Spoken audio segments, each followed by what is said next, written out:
Living to 100 may sound far-fetched, but in certain places, it's almost normal. Blue zones are regions where people are reported to live longer, healthier lives.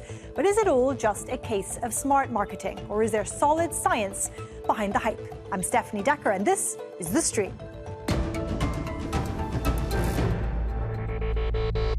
My favorite topics in the whole world. Blue zones are geographic areas with lower rates of chronic disease and higher life expectancy. Okinawa in Japan is known as the land of immortals because it's got the highest percentage of people living past 100. Why are they living past 100? What is it that they do? But I bet most of us want to live better while we're here. And your best bet is to start this aging process ahead of the game, not behind. True wellness and longevity does not boil down to just your diet, purpose, supplements, or your sleep cycle. Because people, in order to live longer, they want to be happy, and in order to be happy, they need to be together and have fun. Okinawa, Japan, Icaria, Greece, Sardinia, Italy, Loma Linda, USA, and Nicoya, Costa Rica. Those are the 5 official blue zones. Well, they've captured the world's attention for their simple yet lengthy lifestyle habits.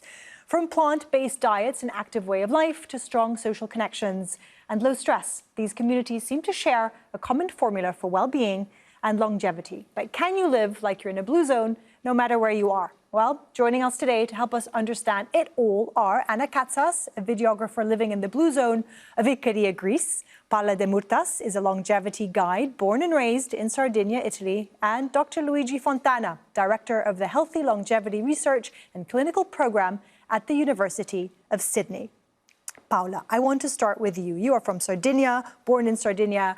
Lining up science with what you have seen firsthand. It's not just about going to a blue zone, eating some fruit, drinking some fresh milk, and suddenly you're going to live longer. How would you break it down? Yes, Stephanie, correct. People used to come here to discover the secret, but there is no one single secret. And I would say that, of course, diet and environment is really important, but it's not just one ingredient.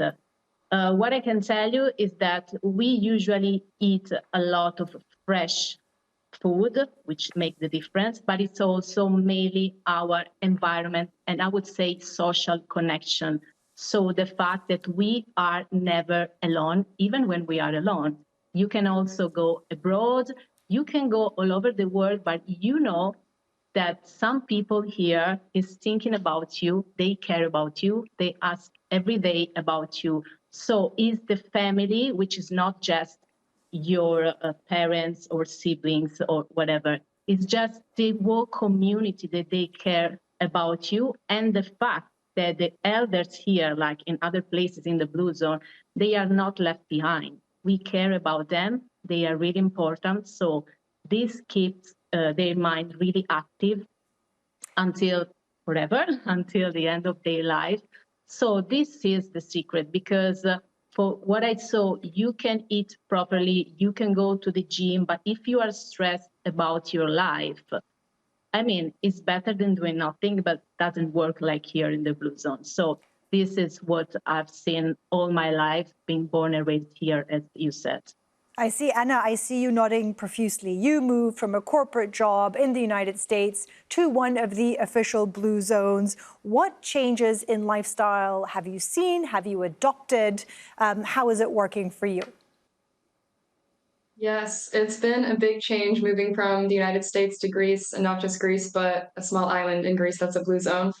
I would say there's 3 main changes that I've noticed. So the first is the pace of life here is a lot slower. I was used to always going in the States, but the pace of life here is a lot slower. They say time sort of stops in Icaria.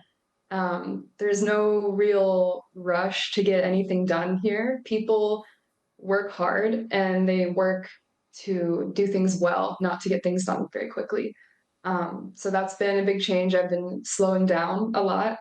Another change is I feel more inspired living on an island full of nature, close to the ocean. I feel more inspired creatively to live my life. And The last biggest change I would say is the sense of community here. It was almost overwhelming at first how many people just come and stop by and say hello. So I live with my grandmother, she's 91 years old.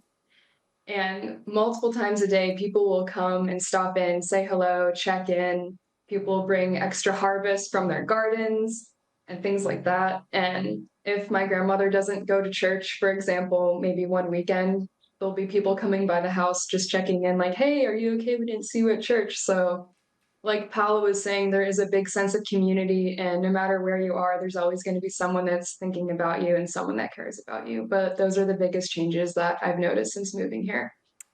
Now, Dr. Luigi, before we come to you, research by Dr. Sol Newman caused a stir online because it suggests that the longevity claims in the blue zones are fueled by errors, fraud, and flawed records, inflating the number of centenarians.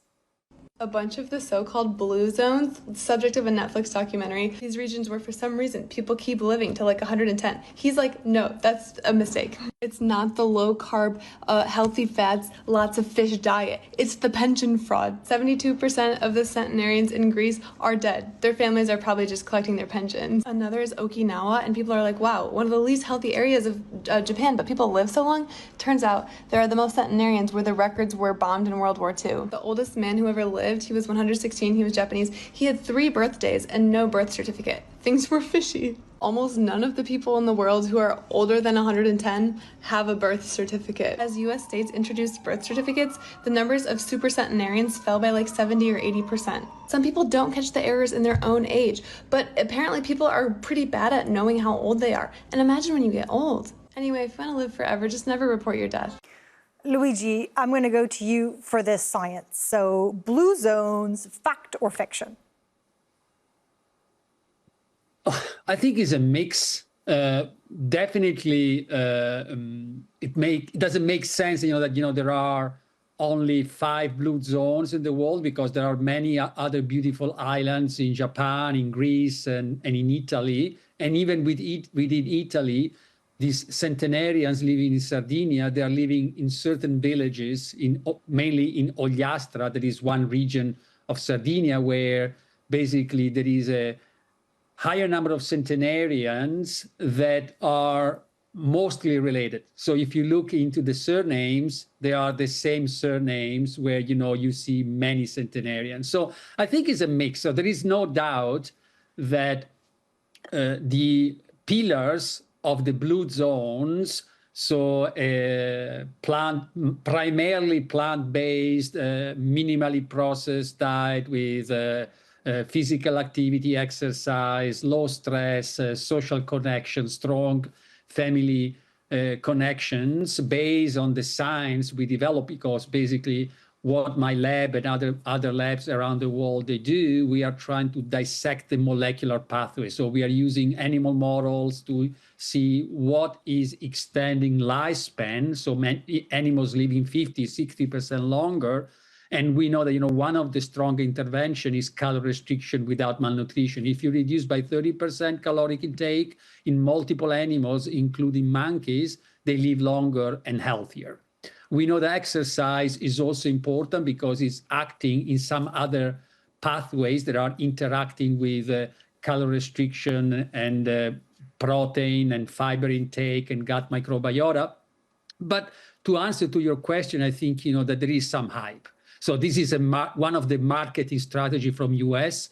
They basically created these 5 blue zones, and they built, this beautiful story that has some truth. I'm not saying it's all false, it has some truth, but the question is why other islands of Greece or other islands of Japan or other regions of Italy where, we have the same, let's say, behavioral factors, we don't see the same higher number of centenarians. So again, is a mix. There is some truth, but there is also some hype. Paola, how would you describe what the right way to live is? I think in your pre-interview, you did also mention there, interesting what Luigi was saying, that this research into centenarians ends around 1950, when we started to get fridges, when we started to eat differently. What would you say is if there is an answer to this question, the right way to eat today? Let's say you're not living in Sardinia or in Greece, but you're living in an urban environment. You are busy, you have to run a full-time job, you have kids. What is the right way?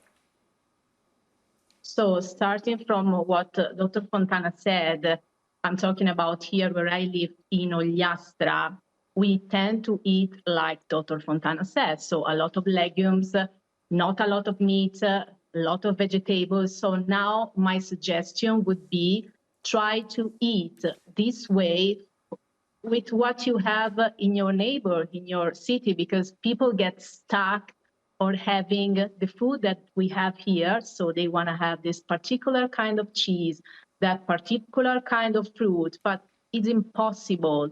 So you need to find a balance between what you have and your lifestyle. Of course, to be less stressed, eat properly, which means fresh fruit, fresh vegetable, not processed food. Look around your neighbor, your town, your country, what you can get regarding fresh food, and learn how to read the ingredient, because sometimes even for a piece of bread, there are like 20 ingredients, which is crazy.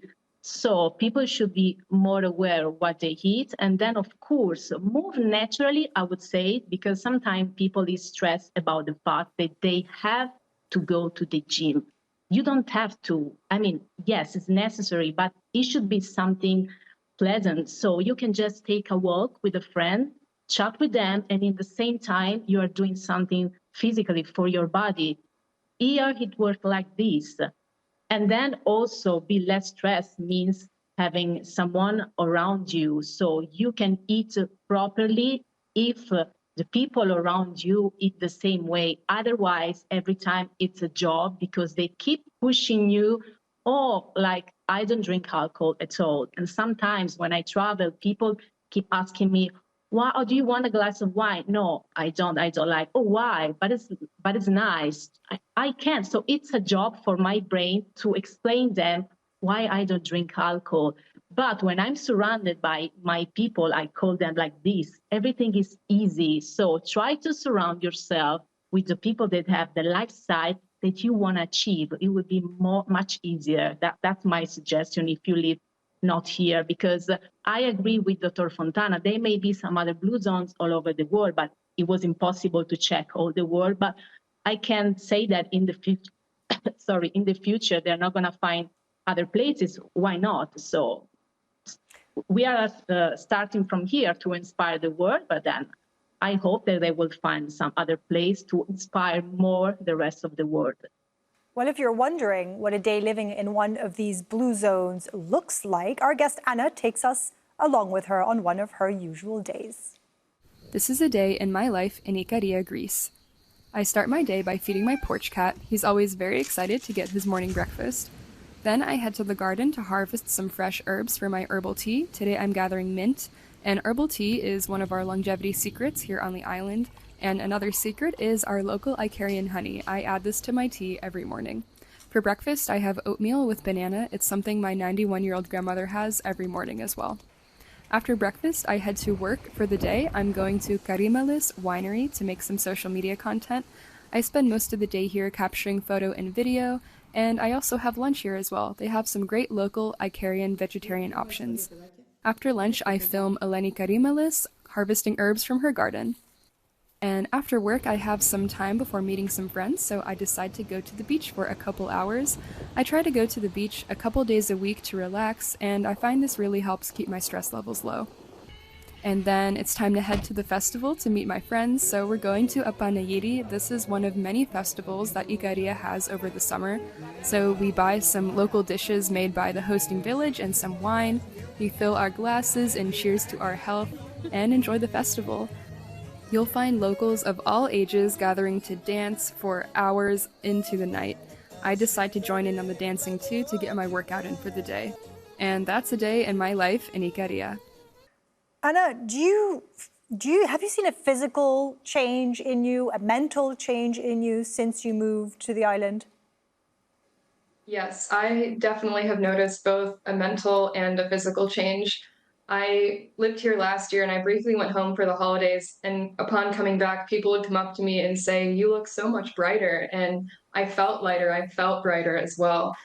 I think it's a combination of everything that makes Ikaria what it is. The food is fresh, the fresh air, there's no pollution. I'm able to walk most places. And after eating, I eat. And let me explain that again. After eating and I feel full, I don't feel the kind of full like I felt in the States. When I felt full, I would feel maybe bloated, but here I can't really explain it. I just don't feel like that. So I would say both a positive mental and physical change. Luigi, you said something interesting in your pre-interview that regardless of the blue zone, that we're living longer, but not necessarily healthier. You said lifespan versus health span. Can you elaborate on that? Yeah. In the last 150 years, lifespan has almost doubled. We went from 45 years on average in 1850 to now in many developed countries, men on average, they live 80 years and women 84 years. But health span, that is the length of your life in good or optimal health, has not increased as much. And recently, as I said, in US, basically, lifespan is decreasing. We have a massive epidemic of obesity, even in children. When I was a young doctor, type 2 diabetes was called adult onset diabetes. It's not anymore adult onset, because with this obesity in children, kids, they start to develop diabetes, fatty liver disease, and many other diseases very young. For example, cancer, colon cancer was, again, a disease of the elderly. And now the number of people younger than 50 developing colon cancer is increasing, breast cancer. And because health span, instead of increasing, is declining despite lifespan, is still increasing in many countries. But I don't think it's going to last long because of this massive epidemic of metabolic syndrome, obesity, and mental issues that people have. And this is because of unhealthy lifestyle. And our medicine right now is focused on treating disease after they have occurred instead of investing in chronic health. Medicine should be promoting chronic health and not treating chronic diseases. And again, my lab and other labs around the world, we are trying to dissect how different nutritional interventions, exercise, mental stress, emotional health, spiritual health, sleep, they are acting on different metabolic molecular pathways that are driving aging or longevity.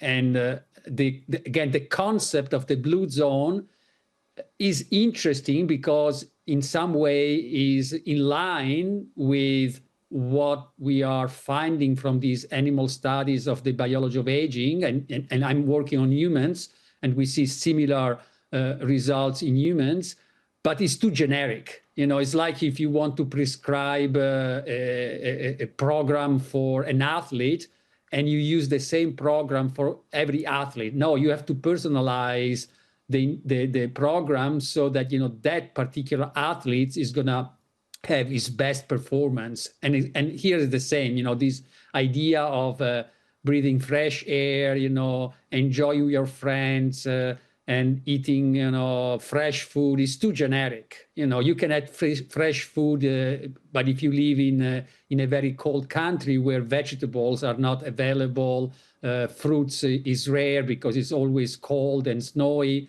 basically you cannot eat healthy vegetable fresh because you cannot get it. And that's what makes the difference between right now, if you live in England, you can have, fresh vegetables because with airplanes, you can get lemons and fresh vegetables every day. But in the past, if you were living in England, where, the weather was very bad for many months in the year, then, your intake of these healthy vegetables was very, very rare. And the diet was mainly butter, lard, sausages, potatoes, and meat. And that's why the rate of cardiovascular disease and diabetes and stroke and dementia was much higher in those countries than in the Mediterranean countries. And also, I think if you transport by air and sea, there's of course also preservatives, etc., which gets sprayed on all this produce. You touched on something there that leads me into my next question, Paola. Do you think we take stress seriously enough in terms of the detrimental effects it can have on our health? Stress and loneliness, for example. They say loneliness kills. That's not a cliche, is it? Like, do we look at those two factors as important enough when it comes to our physical health, not just mental? So stress and loneliness. Yes, I can tell you that if you are lonely, if you feel lonely, this is a big stress for you. Because just to give you an example, how it worked the life of our shepherd back then, I'm talking about before the Second World War, even before the First World War, because when we are talking about Blue Zone, we are talking about the life that they had back then, not the life that we have now, unfortunately.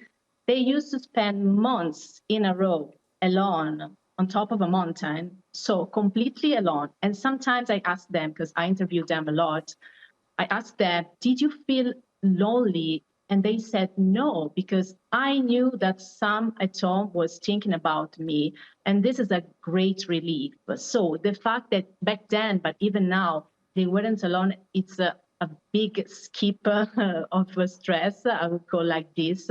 So it's really important. And it's something then people don't understand, because I can tell you then, when they come here, the first question that they ask is, oh, what about the food? What about the physical activity? But they don't give so much attention to the environment, to the fact of being together, to the fact of gathering together. So I would say your mind play a big role. So how do you feel? Do you feel lonely? Do you feel stressed for something? Do you have a friend to talk with about your problem? This is really important. And since I talk a lot with doctors, because a lot of them come here, I ask them specifically, especially to psychologists, what about stress? And they told me that they think that stress is the main factor against longevity. So of course, again, food and all the rest of things, but even stress. So we should learn how to manage this, but we can do it alone. Anna, I want to give the final word to you. When it comes to our Yes, go ahead. We're running out of time, Luigi, just quickly. Yeah, if I can add something about, you can live in New York and be lonely, and you can live, in an island by yourself, or like this shepherd and be. So it's a spiritual, is a mental state, but there is no doubt, that stress is activating AC5, that is a pro-aging pathway. So we know that, stress has a direct impact on one of the key aging pathways. That is very interesting, something I think we definitely need to take more seriously. Anna, finally to you, when it comes to our grandparents, when it comes to how we take care of our elderly, you've seen a change on the island, not a change, this is how many live, but I think important to remember, how do people there take care of those who are entering the final years of their lives? Yes, here in Greece, or here in Ikaria specifically, it's really common for people to live with their aging parents. Of course, not every family, but there aren't nursing homes like there are in the States here. I think we maybe have one, and I don't even know how many people they have there. But mostly people live with their grandparents, and they're living life with them. They're cooking with them, they're eating with them, and I go and get groceries for my grandmother and help her do tasks around the house. And I've noticed a brightness that has come back in her, because before I started living with her, she was living alone, and she has this inspiration to continue cooking more healthy things. Of course, she was eating healthy before, but cooking even more extravagant meals now that I'm living with her. But she has this inspiration that I can see, and I think that comes from being surrounded by family that cares about you, and you care about them, and you feel the love. Well, Well, that's all we have time for today. Anna, Paola, and Luigi, thank you very much for talking us through all of this. And thank you for tuning in. If you have a comment about our show, talk to us on social media. This is also your show, and we're always open to your suggestions. Use the hashtag or the handle AJStream, and we will look into it. Thanks for being part of the conversation, and I'll see you soon.